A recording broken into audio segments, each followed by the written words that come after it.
بسم اللہ الرحمن الرحیم۔ خلافت و ملوکیت، باب پنجم، عنوان ہے خلافت اور ملوکیت کا فرق۔ اس سے پہلے ان صفحات میں ہم تفصیل کے ساتھ یہ بیان کر چکے ہیں کہ خلافت کس طرح کن مراحل سے گزرتی ہوئی آخرکار ملوکیت میں تبدیل ہوئی۔ اس رودات کے مطالعہ سے یہ بات بخوبی واضح ہو جاتی ہے کہ مسلمانوں کا خلافت راشدہ جیسے بے نظیر مثالی نظام کی نعمت سے محروم ہو جانا کوئی اتفاقی حادثہ نہ تھا جو اچانک بلا سبب رونما ہو گیا ہو، بلکہ اس کے کچھ اسباب تھے اور وہ بتدریج امت کو دھکیلتے ہوئے خلافت سے ملوکیت کی طرف لے گئے۔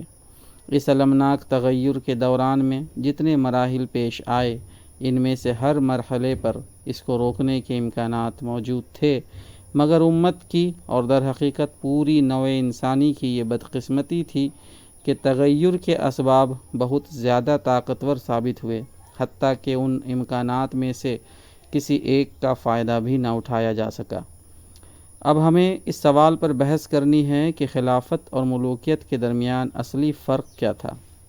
ایک چیز کی جگہ دوسری چیز کے آ جانے سے حقیقت میں کیا تغیر واقع ہوا اور اس کے کیا اثرات مسلمانوں کی اجتماعی زندگی پر مترتب ہوئے۔ نمبر 1، تقرر خلیفہ کے دستور میں تبدیلی۔ اولین بنیادی تبدیلی اس دستوری قاعدے میں ہوئی جس کے مطابق کسی شخص کو امت کا سربراہ بنایا جاتا تھا۔ خلافت راشدہ میں وہ قاعدہ یہ تھا کہ کوئی شخص خود خلافت حاصل کرنے کے لیے نہیں اٹھے اور اپنی سعی و تدبیر سے برسر اقتدار نہ آئے، بلکہ لوگ جس کو امت کی سربراہی کے لیے موزوں سمجھے اپنے مشورے سے اقتدار اس کے سپرد کر دیں۔ بیعت اقتدار کا نتیجہ نہیں بلکہ اس کا سبب ہو۔ بیعت حاصل ہونے میں آدمی کی اپنی کسی کوشش یا سازش کا قطعاً کوئی دخل نہ ہو۔ لوگ بیعت کرنے یا نہ کرنے کے معاملہ میں پوری طرح آزاد ہوں، اور جب تک کسی کو لوگوں کی آزادانہ رضامندی سے بیعت حاصل نہ ہو جائے وہ برسر اقتدار نہ آئے۔ خلفائے راشدین میں سے ہر ایک اسی قاعدے کے مطابق برسر اقتدار آیا تھا۔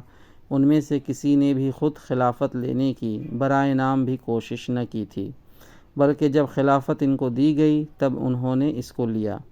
سیدنا علی رضی اللہ عنہ کے متعلق اگر کوئی شخص زیادہ سے زیادہ کچھ کہہ سکتا ہے تو وہ یہ ہے کہ وہ اپنے آپ کو خلافت کے لیے احق سمجھتے تھے، لیکن کسی قابل اعتبار تاریخی روایت سے ان کے متعلق یہ بات ثابت نہیں ہوتی کہ انہوں نے خلافت حاصل کرنے کے لیے کبھی کسی درجہ میں کوئی ادنیٰ سی کوشش بھی کی ہو، لہٰذا ان کا محض اپنے آپ کو احق سمجھنا اس قاعدے کے خلاف قرار نہیں دیا جا سکتا۔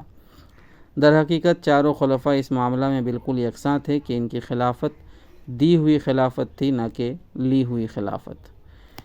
ملوکیت کا آغاز اسی قاعدے کی تبدیلی سے ہوا۔ حضرت معاویہ رضی اللہ عنہ کی خلافت اس نوعیت کی خلافت نہ تھی کہ مسلمانوں کے بنانے سے وہ خلیفہ بنے ہوں، اور اگر مسلمان ایسا کرنے پر راضی نہ ہوتے تو وہ نہ بنتے۔ وہ بہرحال خلیفہ ہونا چاہتے تھے۔ انہوں نے لڑ کر خلافت حاصل کی۔ مسلمانوں کے راضی ہونے پر ان کی خلافت کا انحصار نہ تھا۔ لوگوں نے ان کو خلیفہ نہیں بنایا، وہ خود اپنے زور سے خلیفہ بنے، اور جب وہ خلیفہ بن گئے تو لوگوں کے لیے بیعت کے سوا کوئی چارہ کار نہ تھا۔ اس وقت اگر ان سے بیعت نہ کی جاتی تو اس کا نتیجہ یہ نہ ہوتا کہ وہ اپنے حاصل کردہ منصب سے ہٹ جاتے، بلکہ اس کے معنی خونریزی، بدنظمی کے تھے جسے امن اور نظم پر ترجیح نہیں دی جا سکتی تھی۔ اسی لیے امام حسن رضی اللہ عنہ کی دستبرداری ربیع الاول 41 ہجری کے بعد تمام صحابہ و تابعین اور صلحائے امت نے ان کی بیعت پر اتفاق کیا اور اس کو عام الجماعت اس بنا پر قرار دیا کہ کم از کم خانہ جنگی تو ختم ہوئی۔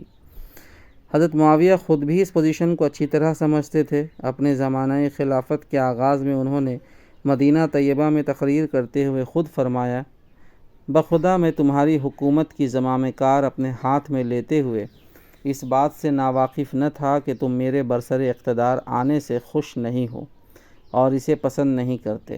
اس معاملہ میں جو کچھ تمہارے دلوں میں ہے اسے میں خوب جانتا ہوں، مگر میں نے اپنی اس تلوار کے زور سے تم کو مغلوب کر کے اسے لیا ہے۔ اب اگر تم یہ دیکھو کہ میں تمہارا حق پورا ادا نہیں کر رہا ہوں تو تھوڑے پر مجھ سے راضی رہو۔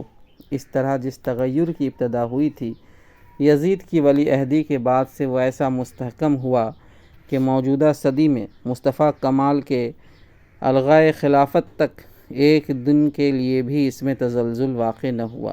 اس سے جبری بیعت اور خاندانوں کی موروثی بادشاہت کا ایک مستقل طریقہ چل پڑا۔ اس کے بعد سے آج تک مسلمانوں کو انتخابی خلافت کی طرف پلٹنے کا کوئی موقع نصیب نہ ہو سکا۔ لوگ مسلمانوں کے آزادانہ اور کھلے مشورے سے نہیں بلکہ طاقت سے برسر اقتدار آتے رہے۔ بیعت سے اقتدار حاصل ہونے کے بجائے اقتدار سے بیعت حاصل ہونے لگی۔ بیعت کرنے یا نہ کرنے میں مسلمان آزاد نہ رہے۔ بیعت کا حاصل ہونا اقتدار پر قابض ہونے اور قابض رہنے کے لیے شرط نہ رہا۔ لوگوں کی اول تو یہ مجال نہ تھی کہ جس کے ہاتھ میں اقتدار آیا ہوا تھا اس کے ہاتھ پر بیعت نہ کرتے، لیکن اگر وہ بیعت نہ بھی کرتے تو اس کا نتیجہ ہرگز یہ نہ ہونا تھا کہ جس کے ہاتھ میں اقتدار آ گیا ہو وہ ان کے بیعت نہ کرنے کی وجہ سے ہٹ جائے۔ یہاں یہ بحث بالکل غیر متعلق ہے کہ مسلمانوں کی آزادانہ مشاورت کے بغیر جو خلافت یا امارت بزور قائم ہو گئی وہ آئینی طور پر منعقد ہو جاتی ہے یا نہیں۔ اصل سوال منعقد ہونے یا نہ ہونے کا نہیں بلکہ یہ ہے کہ اسلام میں نصب خلافت کا صحیح طریقہ آیا وہ ہے جس سے خلفائے راشدین خلیفہ ہوئے یا وہ جس سے حضرت معاویہ اور ان کے بعد کے لوگ خلیفہ بنے۔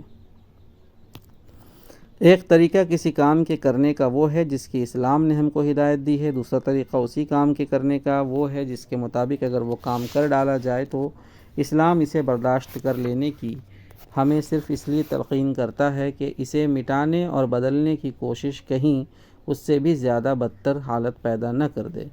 بڑا ظلم کرے گا وہ شخص جو ان دونوں کو ایک درجے میں رکھ دے اور دعویٰ کرے کہ اسلام میں یہ دونوں طریقے یکساں جائز ہے۔ ایک محض جائز نہیں بلکہ عین مطلوب ہے۔ دوسرا اگر جائز ہے تو قابل برداشت ہونے کی حیثیت سے ہے، نہ کہ پسندیدہ اور مطلوب ہونے کی حیثیت سے۔ نمبر 2، خلفاء کے طرز زندگی میں تبدیلی۔ دوسری نمایاں تبدیلی یہ تھی کہ دور ملوکیت کے آغاز ہی سے بادشاہ قسم کے خلفاء نے قیصر و کسریٰ کا سا طرز زندگی اختیار کر لیا اور اس طریقے کو چھوڑ دیا جس پر نبی صلی اللہ علیہ وسلم اور چاروں خلفائے راشدین زندگی بسر کرتے تھے۔ انہوں نے شاہی محلات میں رہنا شروع کر دیا، شاہی باڈی گارڈ ان کے محلوں کی حفاظت کرنے اور ان کے جلوں میں چلنے لگے، حاجب و دربان ان کے اور عوام کے درمیان حائل ہو گئے، رعیت کا براہ راست ان تک پہنچنا اور ان کا خود رعیت کے درمیان رہنا سہنا اور چلنا پھرنا بند ہو گیا۔ اپنی رعیت کے حالات معلوم کرنے کے لیے وہ اپنے ماتحت کار پردازوں کے محتاج ہو گئے جن کے ذریعہ سے کبھی کسی حکومت کو بھی صحیح صورت احوال کا علم نہیں ہو سکا ہے، اور رعیت کے لیے بھی یہ ممکن نہ رہا کہ بلا توسط ان تک اپنی حاجات اور شکایات لے کر جا سکے۔ یہ طرز حکومت اس طرز کے بالکل برعکس تھا جس پر خلفائے راشدین حکومت کرتے تھے۔ وہ ہمیشہ عوام کے درمیان رہے، جہاں ہر شخص ان سے آزادی کے ساتھ مل سکتا تھا۔ وہ بازاروں میں چلتے پھرتے تھے اور ہر شخص ان کا دامن پکڑ سکتا تھا۔ وہ پانچوں وقت عوام کے ساتھ انہی کی صفوں میں نمازیں پڑھتے تھے اور جمعہ کے خطبوں میں ذکر اللہ اور تعلیم دین کے ساتھ ساتھ اپنی حکومت کی پالیسی سے بھی عوام کو آگاہ کرتے تھے اور اپنی ذات اور اپنی حکومت کے خلاف عوام کے ہر اعتراض کی جواب دہی بھی کرتے تھے۔ اس طریقے کو حضرت علی رضی اللہ عنہ نے کوفے میں اپنی جان کا خطرہ مول لے کر بھی آخر وقت تک نبھایا، لیکن ملوکیت کا دور شروع ہوتے ہی اس نمونے کو چھوڑ کر روم و ایران کے بادشاہوں کا نمونہ اختیار کر لیا گیا۔ اس تبدیلی کی ابتدا حضرت معاویہ کے زمانے میں ہو چکی تھی، بعد میں یہ برابر بڑھتی ہی چلی گئی۔ نمبر 3، بیت المال کی حیثیت میں تبدیلی۔ تیسری اہم تبدیلی بیت المال کے متعلق خلفاء کے طرز عمل میں رونما ہوئی۔ بیت المال کا اسلامی تصور یہ تھا کہ وہ خلیفہ اور اس کی حکومت کے پاس خدا اور خلق کی امانت ہے، جس میں کسی کو منمانے طریقے پر تصرف کرنے کا حق نہیں ہے۔ خلیفہ نہ اس کے اندر قانون کے خلاف کوئی چیز داخل کر سکتا ہے، نہ قانون کے خلاف اس میں کچھ خرچ کر سکتا ہے۔ وہ ایک ایک پائی کی آمد اور خرچ کے لیے جواب دہ ہے، اور اپنی ذات کے لیے وہ صرف اپنی تنخواہ لینے کا حقدار ہے جتنی ایک وسط درجے کی زندگی بسر کرنے کے لیے کافی ہو۔ دور ملوکیت میں بیت المال کا یہ تصور اس تصور سے بالکل بدل گیا کہ خزانہ بادشاہ اور شاہی خاندان کی ملک ہے، رعیت بادشاہ کی محض باج گزار ہے اور کسی کو حکومت سے حساب پوچھنے کا حق نہیں ہے۔ اس دور میں بادشاہوں اور شاہزادوں کی بلکہ ان کے گورنروں اور سپہ سالاروں تک کی زندگی جس شان سے بسر ہوتی تھی وہ بیت المال میں بیجا تصرف کے بغیر کسی طرح ممکن نہ تھی۔ حضرت عمر ابن عبدالعزیز رحمۃ اللہ علیہ نے اپنے زمانے میں جب شاہزادوں اور امراء کی ناجائز املاک کا محاسبہ کیا، اس وقت انہوں نے خود اپنی 40,000 دینار سالانہ کی جائیداد جو انہیں اپنے والد عبدالعزیز بن مروان سے میراث میں ملی تھی بیت المال کو واپس کی۔ اس جائیداد میں فدق بھی شامل تھا جو نبی صلی اللہ علیہ وسلم کے بعد تمام خلفاء کے زمانے میں بیت المال کی ملک رہا تھا، اور حضرت ابوبکر نے اسے حضور صلی اللہ علیہ وسلم کی میراث میں آپ صلی اللہ علیہ وسلم کی صاحبزادی تک کو دینے سے انکار کر دیا تھا، مگر مروان بن الحکم نے اپنے زمانہ خلافت میں اسے اپنی ملک اور اپنی اولاد کی میراث بنا لیا۔ یہ تو تھا بیت المال سے خرچ کے معاملے میں ان حکمرانوں کا طرز عمل۔ اب بیت المال کی آمدنی کو دیکھیے تو نظر آتا ہے کہ اس کے بارے میں بھی حلال و حرام کی تمیز ان کے ہاں اٹھتی چلی گئی۔ حضرت عمر ابن عبدالعزیز رحمۃ اللہ علیہ نے اپنے ایک فرمان میں ان ناجائز ٹیکسوں کی ایک فہرست دی ہے جو ان کے پیش رو شاہان بنی امیہ کے زمانے میں رعایا سے وصول کیے جاتے تھے۔ اس کے مطالعے سے اندازہ ہوتا ہے کہ وہ ان لوگوں نے بیت المال کی آمدنی کے بارے میں شریعت کے قواعد کو کس بری طرح توڑنا شروع کر دیا تھا۔ اس سلسلے میں سب سے بڑا ظلم یہ تھا کہ جو غیر مسلم اسلام قبول کر لیتے تھے ان پر بھی اس بہانے جزیہ لگا دیا جاتا تھا کہ یہ محض جزیہ سے بچنے کے لیے ایمان لا رہے ہیں، حالانکہ اصل وجہ اس فعل کی تھی یہ تھی کہ اشاعت اسلام سے ان کو بیت المال کی آمدنی کم ہو جانے کا خطرہ تھا۔ ابن اسیر کی روایت ہے کہ حجاج بن یوسف عراق کے وائسرائے کو اس کے عاملوں نے لکھا کہ ذمی کثرت سے مسلمان ہو کر بصرہ و کوفہ میں آباد ہو رہے ہیں اور اس سے جزیہ و خراج کی آمدنی گھٹ رہی ہے۔ اس پر حجاج نے فرمان جاری کیا کہ ان لوگوں کو شہروں سے نکالا جائے اور ان پر حسب سابق جزیہ لگایا جائے۔ اس حکم کی تعمیل میں جب یہ نو مسلم بصرہ و کوفہ سے نکالے جا رہے تھے تو وہ یا محمد آہ پکار پکار کر روتے جاتے تھے اور ان کی سمجھ میں نہ آتا تھا کہ کہاں جا کر اس ظلم پر فریاد کرے۔ اس صورتحال پر بصرہ و کوفہ کے علماء و فقہا چیخ اٹھے، اور جب یہ نو مسلم روتے پیٹتے شہروں سے نکلے تو علماء و فقہا بھی ان کے ساتھ روتے جاتے تھے۔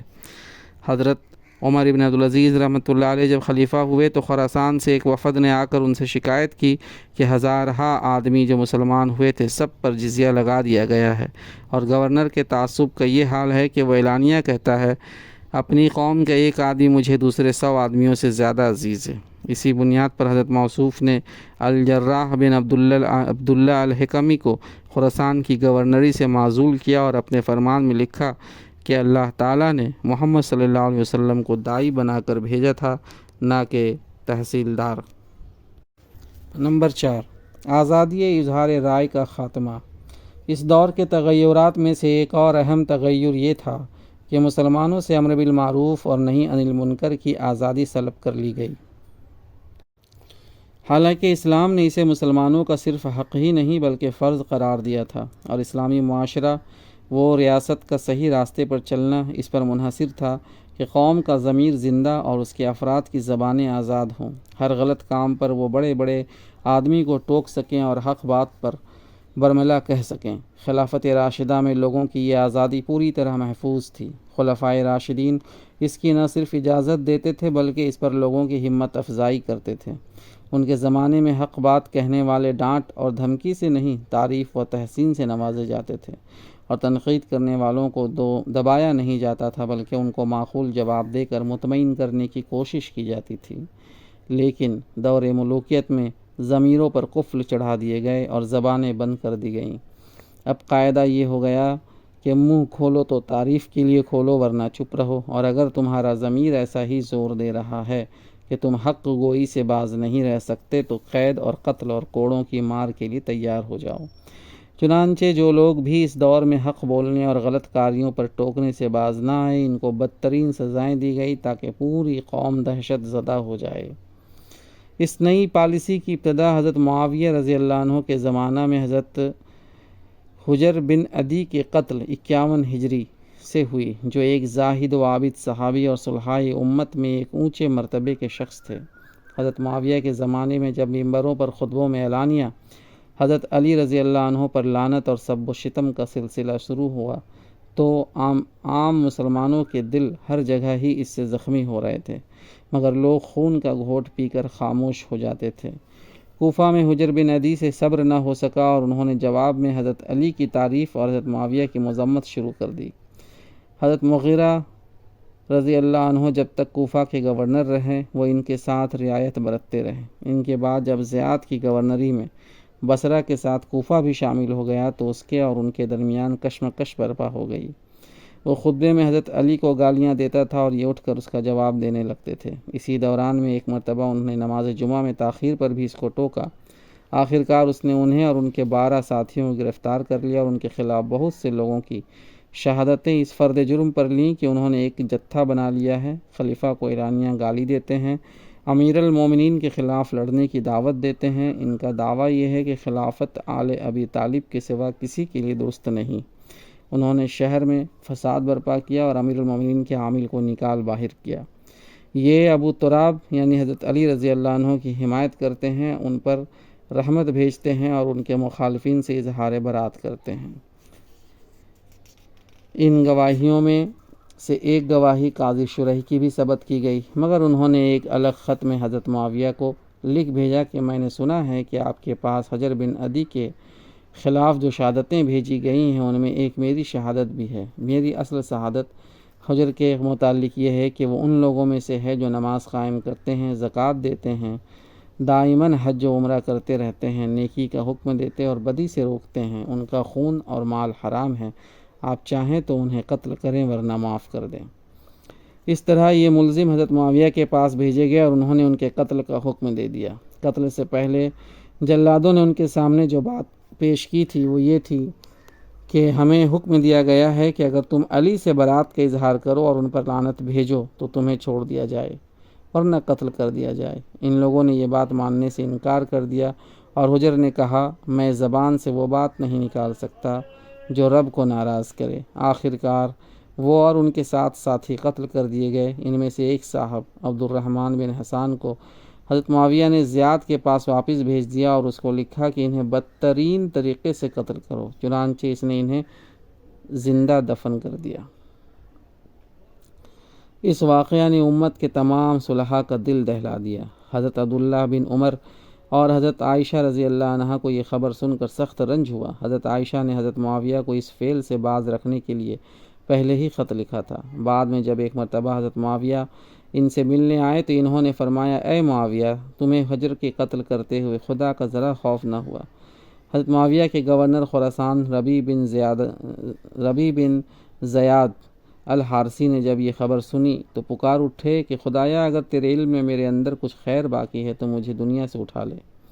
حضرت حسن بصری رحمۃ اللہ علیہ فرماتے ہیں حضرت معاویہ کے 4 افعال ایسے ہیں کہ اگر کوئی شخص ان میں سے کسی ایک کا ارتکاب بھی کرے تو وہ اس کے حق میں مہلک ہو۔ ایک ان کا اس امت پر تلوار سونت لینا اور مشورے کے بغیر حکومت پر قبضہ کر لینا، درحالہ کہ امت میں بقایائے صحابہ موجود تھے۔ دوسرے ان کا اپنے بیٹے کو جانشین بنانا، حالانکہ وہ شرابی اور نشہ باز تھا، ریشم پہنتا اور تنبورے بجاتا تھا۔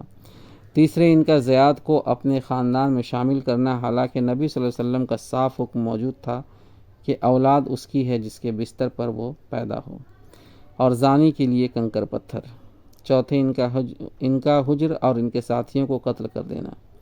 اس کے بعد لوگوں کی آواز کو جبر و ظلم سے دبانے کا سلسلہ بڑھتا چلا گیا۔ مروان بن الحکم نے اپنی گورنری مدینے کے زمانے میں حضرت مسور بن مخرمہ کو اس قصور میں لات مار دی کہ انہوں نے اس کی ایک بات پر یہ کہہ دیا تھا کہ آپ نے یہ بری بات کہی ہے، کہ حجاج بن یوسف کو ایک مرتبہ حضرت عبداللہ ابن عمر نے خطبہ لمبا کرنے اور نماز جمعہ میں حد سے زیادہ تاخیر کرنے پر ٹوکا تو اس نے کہا میرا ارادہ ہے کہ تمہاری یہ دونوں آنکھیں جس سر میں ہیں اس پر ضرب لگاؤں۔ عبد الملک بن مروان 75 ہجری میں جب مدینہ گیا تو منبر رسول پر کھڑے ہو کر اس نے اعلان کیا کہ میں اس امت کے امراض کا علاج تلوار کے سوا کسی اور چیز سے نہ کروں گا۔ اب اگر کسی نے مجھے اتق اللہ کہا تو میں اس کی گردن مار دوں گا۔ ولید بن عبد الملک نے ایک دفعہ خطبہ جمعہ کو اتنا طول دیا کہ عصر کا وقت بھی گزرنے لگا۔ ایک شخص نے اٹھ کر کہا، امیر المومنین، وقت آپ کا انتظار نہ کرے گا اور نماز میں اتنی تاخیر کر دینے پر آپ خدا کے سامنے کوئی عذر پیش نہ کر سکیں گے۔ ولید نے جواب دیا، اے شخص، تو نے سچ کہا، مگر ایسے راست گفتار آدمی کی جگہ وہ نہیں ہے جہاں تو کھڑا ہے۔ چنانچہ اسی وقت شاہی باڈی گارڈ نے اسے قتل کر کے جنت پہنچانے کا انتظام کر دیا۔ یہ پالیسی رفتہ رفتہ مسلمانوں کو پست ہمت اور مصلحت پرست بناتی چلی گئی۔ خطرہ مول لے کر سچی بات کہنے والے ان کے اندر کم ہوتے چلے گئے۔ خوشامد اور ضمیر فروشی کی قیمت مارکیٹ میں چڑھتی اور حق پرستی و راست بازی کی قیمت گرتی چلی گئی۔ اعلیٰ قابلیت رکھنے والے ایماندار اور باضمیر لوگ حکومت سے بے تعلق ہو گئے اور عوام کا حال یہ ہو گیا کہ انہیں ملک اور اس کے معاملات سے کوئی دلچسپی باقی نہ رہی۔ حکومتیں آتی اور جاتی رہیں مگر لوگ بس ان کی آمد و رفت کے تماشائی بن کر رہ گئے۔ عام لوگوں میں اس پالیسی نے جس سیرت و کردار کو نشو و نما دینا شروع کیا، اس کا ایک نمونہ وہ واقعہ ہے جو حضرت علی بن حسین امام زین العابدین کے ساتھ پیش آیا تھا۔ وہ بیان فرماتے ہیں کہ سانحۂ کربلا کے بعد ایک شخص چھپا کر مجھے اپنے گھر لے گیا اور میری خوب خاطر مدارات کی۔ اس کا حال یہ تھا کہ ہر وقت مجھے دیکھ دیکھ کر روتا تھا اور میں اپنی جگہ یہ سمجھتا تھا کہ میرے لیے اگر کسی شخص کے اندر وفا ہے تو وہ یہ شخص ہے۔ اتنے میں عبید اللہ بن زیاد کی یہ منادی سنی گئی کہ جو کوئی علی بن حسین کو ہمارے پاس پکڑ کر لائے گا اسے 300 درہم انعام دیا جائے گا۔ یہ اعلان سنتے ہی وہ شخص میرے پاس آیا، میرے ہاتھ میری گردن سے باندھتا جاتا تھا۔ اسی حالت میں وہ مجھے ابن زیاد کے پاس لے گیا اور اس سے انعام حاصل کر لیا۔